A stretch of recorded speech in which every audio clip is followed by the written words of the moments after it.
Hello,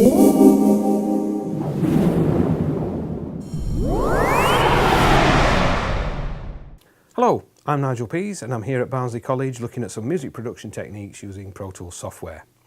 In this video we're going to have a look at the MIDI controls in the transport window. If we have a look at the screen, we can't see the MIDI controls at the moment, but if we click on this little triangle here, we get a drop-down menu and we can choose MIDI controls. The first of these is the count off, and the name count off there is the toggle to turn the count off on and off. If we want to change the count off parameters, then we can double click where it says 2 bars just there, and that opens up the click count off options window. Under count off, we can specify the number of bars and determine whether the count off occurs only during record or during playback and record. So we've ticked only record and 2 bars, so we'll say OK. What happens now, if we've got an ARM track, which we do, then when I press play and record to start recording, you'll see the play and record buttons and the count off button flashing for 2 bars, and we'll hear 2 bars of click before recording commences.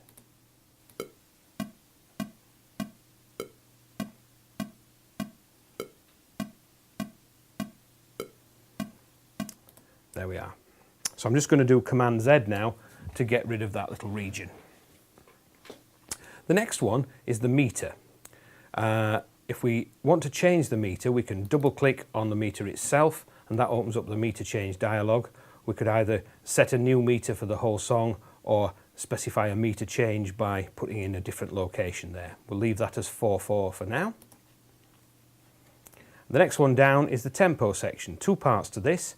There's a little drop down here which is the tempo resolution selector, so you can determine the resolution in whole notes, half notes, quarter notes, etc.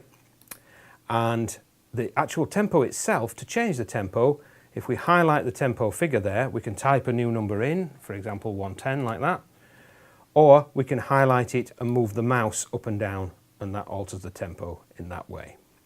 So I'm going to just type in 100 as our tempo for this demonstration. Below those are 4 buttons. The first of these buttons is wait for note. And what that does is when I select record, Pro Tools will wait for some kind of MIDI message before recording will begin. So if I just click the record button now, you can see record and play are flashing, the stop button is blue, and down in the bottom left hand corner here you can see waiting for MIDI. So when I press a key on the MIDI keyboard, recording will begin.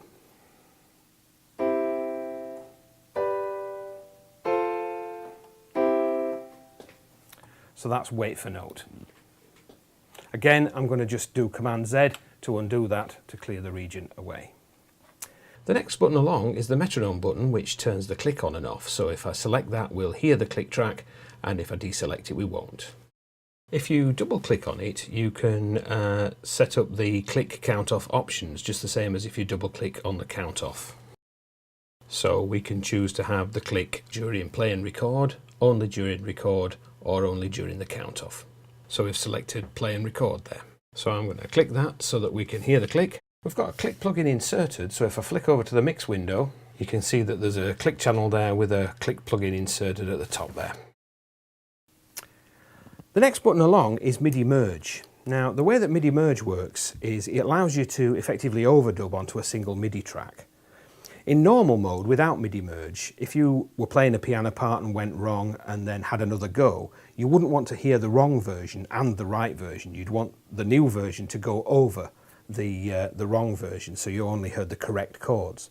But if you were doing something like drum programming, where you might want to build up playing a pattern on the kick drum and then some snare drum hits and then a hi-hat pattern, you'd want each subsequent record pass to build on the one before, so that all that MIDI data was stacking up onto that track rather than overwriting. And that's what you can do with MIDI merge. So let's have a look at that. So I'm going to select MIDI merge there. I've chosen to hear the click and I've given myself 2 bars of pre-count. I'm going to arm this drum track now. And now when I press play and record, I'll get 2 bars of pre-count, and then I'll start to put down a simple drum part starting with some kick drums.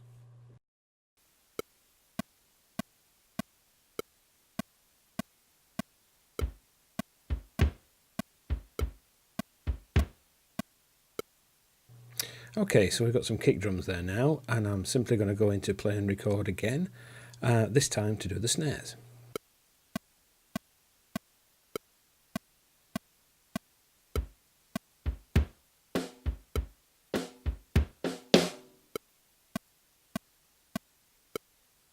And then finally we'll pop some hi-hats down.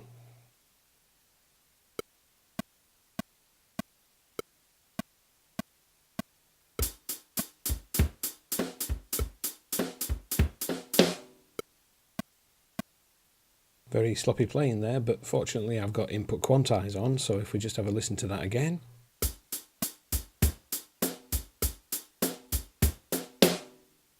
So what we've been able to do there is build up that drum part in 3 separate passes, all onto the same track using MIDI merge. The next button is the conductor button. And what that does is switches out of manual tempo. You'll notice that the tempo now has greyed out, and it's now activated the tempo ruler up here.